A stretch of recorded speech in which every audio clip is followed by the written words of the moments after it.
Good morning, everyone. Today, our group will make a program about the FDI in Vietnam. In the first place, I will define what FDI is. FDI is the short form of Foreign Direct Investment. It is an investment made by a firm or individual in one country into the business interest in another country. The FDI acquires voting power of an enterprise in the economy through the following methods. The first method is establishing foreign business operation, for example, Big C or Lotte Corporation. The second method is incorporating a wholly owned subsidiary. The third one, the FDI acquires shares in an associated enterprise. The typical example for this method is Vinamilk Corporation. The fourth method is a merger, for example, Bibo Mart. And the last method is participating in an equity joint venture, another investor. So, in the next part, I will tell you about the FDI in Vietnam more detailedly. About the FDI in Vietnam, Vietnam is the Southeast Asia's most attractive emerging destinations. It ranked the 42nd in the world based on GDP.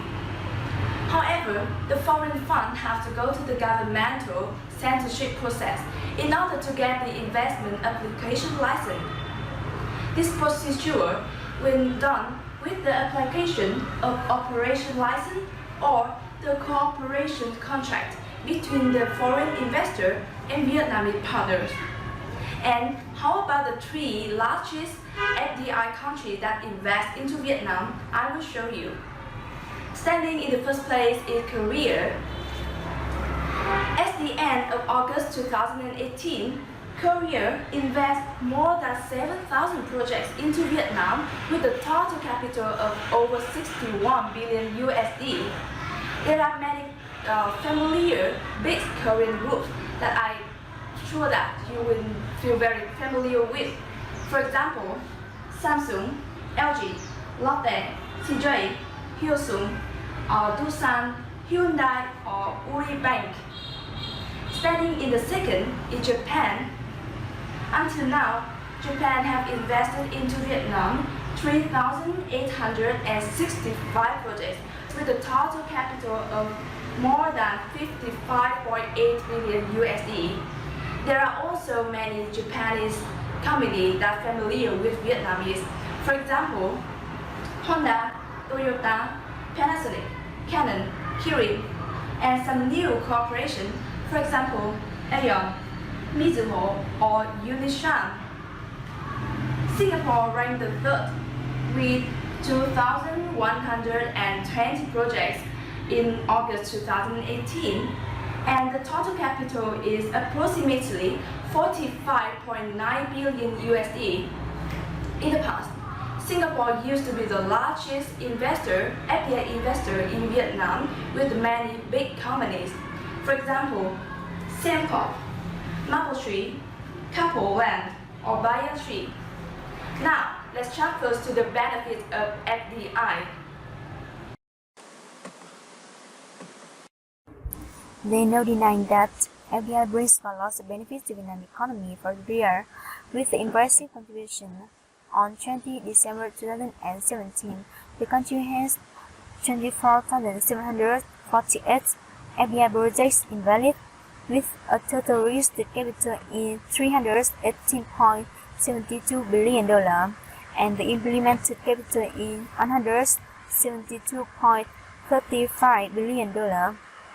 This statistics is a clear proof about significant benefits which FDI brings about for Vietnam economy. So now I will tell you about the advantages of FDI in detail. Firstly, foreign investment has made significant contribution to Vietnam economic development and export. FDI capital accounts for about 25% of total social investment.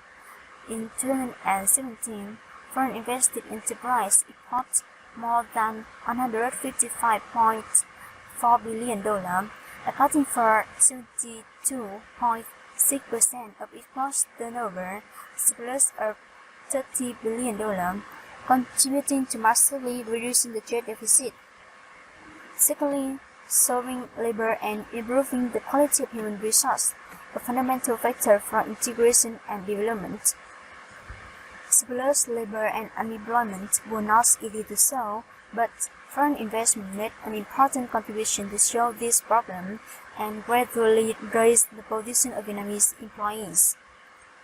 In the process of working in foreign invested enterprise, the laborers have grown up in many aspects: industrial style, corporate culture, professional, technical skills, and management skills, and foreign language etc. Many of the employees who have worked in foreign invested enterprise have become technicians, good managers, and key employees. Thirdly, foreign investment directly and indirectly contributes to technology transfer and development, engage in and accelerate the process of industrialization in Vietnam. Many large corporations with high technology products from Japan, South Korea, USA have invested in Vietnam. For example, Samsung Group aims to be the largest bank in Vietnam and most recently built a large R&D center with 2,000 engineers recruited in Vietnam, which is very favorable condition to acquire and develop technology. Besides, foreign investment has made an important contribution to promote and deepen the integration. Referring to free trade agreements, especially New Generation FTA, the symbol of integration, it is indispensable to mention foreign investment. We also indirectly promote culture, social, and trade exchange, as well as friendship with countries around the world. Last but not least, foreign investment and integration has been an important factor to enhance the development of technical and social infrastructure and the improvement of the policy and legal framework, especially in the field of trade and industry. Foreign investment also introduced new forms of investment and business in Vietnam, contributing to socio-economic development and serving people's lives. And the last benefit here is that foreign investment has spilled over into domestic firms. Many Vietnamese enterprises have directly benefited from joint ventures with FDI enterprise, participating in the chain of producing goods for export. The next part is Vietnam policy to attract FDI. So here are some general policies that Vietnam has made. The first one is open market. This is a fundamental base for FDI inflow by reducing the restrictions on the FDI. It provides open, transparent, and dependable conditions for all kinds of firms, both foreign and domestic, to invest in Vietnam. Secondly, preparing to compete for FDI in the open market environment is also essential. See, Vietnam is not the only nation desiring for high-quality FDI. We have to compete drastically with other countries, not only in the area, but also with other low and middle-income countries as well. However, Vietnam still needs to keep the cooperative spirit as the international wing. Next, competing legal framework lays foundation for controlling FDI inflow. There should not be any hole in the law that can counter our expectation. Last but not least, legitimacy and accountability play a crucial role. No one wants to invest into an economy with only vague and unstable information. I would like to go more detailed into the law on investment and law on enterprise, which are the most important legal framework in attracting FDI. Create a friendly invested environment. The government promotes non-discriminatory incentive and promotion policy, which means that they will welcome all kinds of investment. The government also tries to simplify administrative procedure. The shorter legal framework process are, the easier FDI inflow become. In addition, to attract more supportive FDI, they encourage some certain investment with more favorable offer, such as low land price, cutting tax, etc. And the investment here are include economic program which transformed from trade surplus to trade deficits. The project with high technology machine. The investment on the field having available material and labor in Vietnam. And also put some other early conditions for the FDI project, which are high quality, high technology, environmental friendliness, high competitive product. Good morning, ladies and gentlemen. Welcome to International Economic Talk Show. Today we have a special guest, a professional economist, Han Trần. Hello everyone, today I'm very glad to be here. Hello, Miss Han. Today I have some questions for you about the disadvantages of special policies in foreign investment in Vietnam. And the first question is about special tax in special economic zones. As I know that while the national high-tech zones and high-tech parks are reduced by only 50%, the tax of special economic zones is expected to waive entirely in the first 5 years. Even for managers, scientists are exempted from personal income tax for 10 years and the next year down to 50%. What do you think about this policy? Actually, I think that the tax incentive in the draft law on the special economic zones administration will create the transfer for profit. It's not only the transfer profit of the multinational corporation, but also Vietnamese enterprise. And besides, the profits of the foreign invested enterprise account for 45.9% of the total profits of all types of enterprise, which account for the lowest tax in all economic sectors. And I know that 85% in investors in Vietnam were asked to confirm that the incentive in tax is unnecessary, and the maximum of 99 years land rental of any tax is not unnecessary. And on top of that, I think that the Vendong and Northern Vietnam accurately work in that very sensitive in terms of the security defense that they need to approach cautiously. And if we allocate land to the investor and they have full control over that area, so that they can stay here without doing anything. And the second wondering I have is about the lack of close supervision and control to foreign enterprise in Vietnam, like Formosa. Do you remember the case of Formosa in 2016? Oh yes, of course. Yeah, and I mean the massive deaths in Vietnam in 2016, also known as the Formosa incident, refer to mass mortalities in Vũng Áng, Hà Tĩnh, then spread to Quảng Bình, Quảng Trị, and Thừa Thiên Huế. Tens of tons of waste from Formosa company illegally buried in Thiên Cầm town, Cẩm Xuyên district in May 2015. So is Formosa case is the first violation of environmental in Vietnam? Oh, you know that it's not the first case in Vietnam, because in the past there are lots of companies they also polluted the environmental. I know that in 100 Vietnamese industrial zone, it's up to 80% the company that violates the environmental index for sure. Furthermore, the FDI company they account for 2/3 of the total of the emission. And besides Formosa, there is a lot of other companies like Hyundai, V1 Trung company, and Mission Textile in Vietnam. They also cause a lot of environmental problems in our country. And the last question is about wage and salary. As you know, the wage management mechanism for SOEs is still inadequate, such as unspecified minimum hour wage, the protection of vulnerable workers in industries, and wage of labor is not really associated with labor productivity. What is your opinion? Actually, I think that some foreign company doesn't pay enough money for the worker for sure.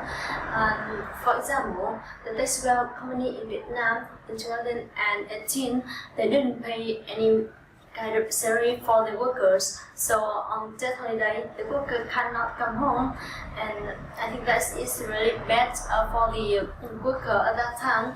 And many enterprises, they stipulate the criteria for relinquish the condition and the allowance and the bonus and monthly and the quarterly. They divided it into many period of time.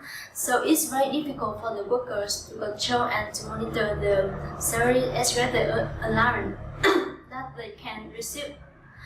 Therefore, in my opinion, I think that to deal with this problem with the government and as well as the company, they need to tighten the law about the wage and the salary for the worker. And furthermore, we need to tighten the law about the environmental index. So it will assure us to have the environmental investors, as well as we need to punish heavily to the company that violate the law. We need to have a firm regulation. Okay, that's all our questions for today. We hope that we will meet again to discuss more about the FDI in Vietnam in the future. Thank you very much.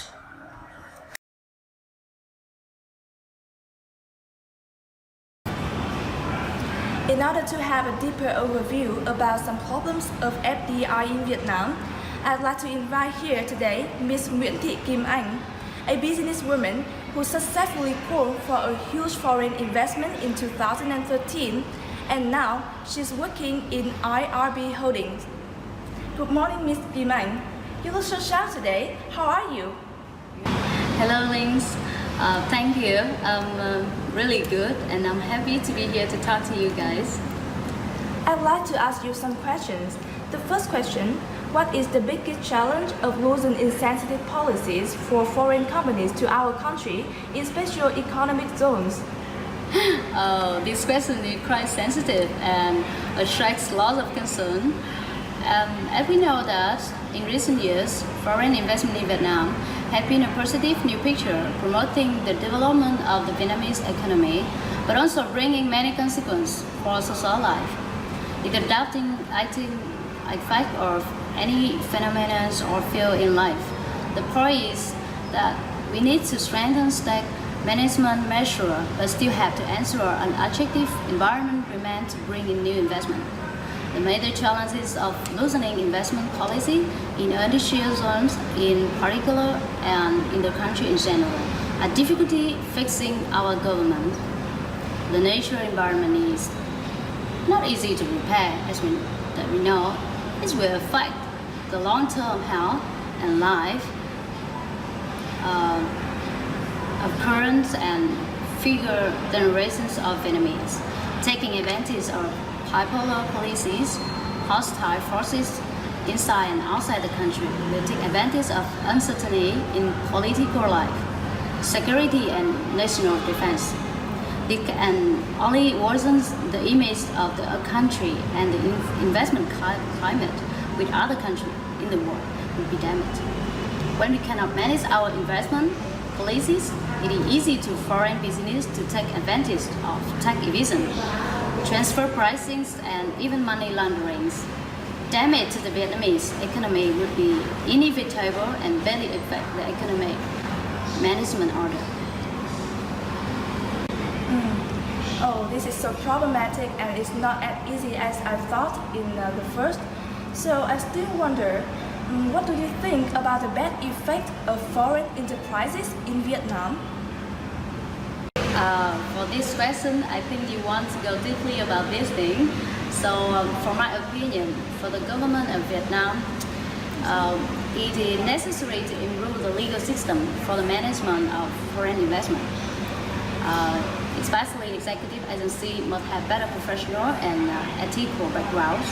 It is necessary to capture and consider the necessary sector and fields of foreign investment in order to have the planning option instead of taking the quantity but ignoring the quality of foreign investment. We need to think to look after the national interests of the entire population first. Widespread propaganda among the people of working classes, trying to understand the policy and objective of economic development when receiving the government foreign investment, so thereby helping them to become properly aware and avoiding the triggers of unrest.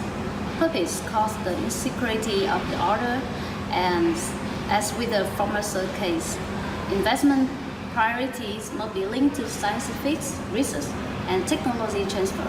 In sector, the fields of production and trading of goods in Vietnam reach the regional and international markets. Wow, your information is so helpful. It's helped me a lot to expand my knowledge about FDI. So thank you so much for your time to coming here today. I wish you always have good health and can get more achievement in life. Thank you so much.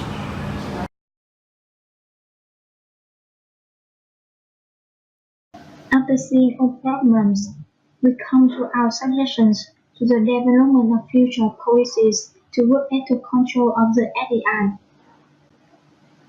The first suggestion is the need to develop corporate social responsibilities, or CSR. After various environmental scandals, the government must take up serious considerations on foreign corporation responsibility to the community. The CSR requires that companies must take responsibility to the market, consumer, environmental impact, employees, and the community. The CSR includes ensuring that the private sector does not contribute to the violations of human rights and promotes the respect of these rights. Respect of core labor standards. Ensuring that local communities benefit from the large company operation. Responsible management of environmental impact of the operations. Avoidance of corruption and boost the transparency in business practice.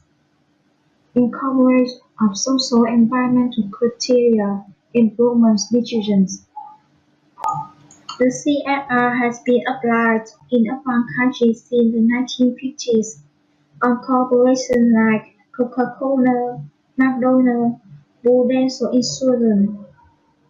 In Vietnam, the government also has taken initial steps towards the development of CSR, such as the amendment of labor code reform or the worker union. In addition, some international and transnational actors, like the development agencies of Western donor countries, also have been the drivers of the CSR in Vietnam. Furthermore, the Ministry of Labor, Investment and Social Affairs should take a move to protect labor forces against foreign corporations, like the increasing transparency and reporting on labor standards, including firm-level reporting on core data. Changes in law on investment and laws on business is also suggested. The recent step is the degree number 155 of sanctioning administrative violations in environmental protections in 2017, with a fine up to 1 billion Vietnam dong for individuals violating environmental laws and 2 billion for organizations. My suggestion is that instead of focusing mainly on the way to attack FDI, the policymaker should increase the importance of law to better supervise and sanction on any foreign enterprises action that violate national interests. The recent challenges are how to deal with the violations of foreign enterprises, like the case of Formosa, how to force them to complete compensation and not to violate again. Therefore, the training for environmental police is one importance. Whether these corporations will violate laws again or not rests on the effectiveness of both local authority and the police forces. We know that those suggestions of policies are quite hard. However, we still hope our country can one day codify those into national law. Our program has also come to the last minute. We hope that the information that we bring will help you a lot about FDI in Vietnam. So now, thank you for watching!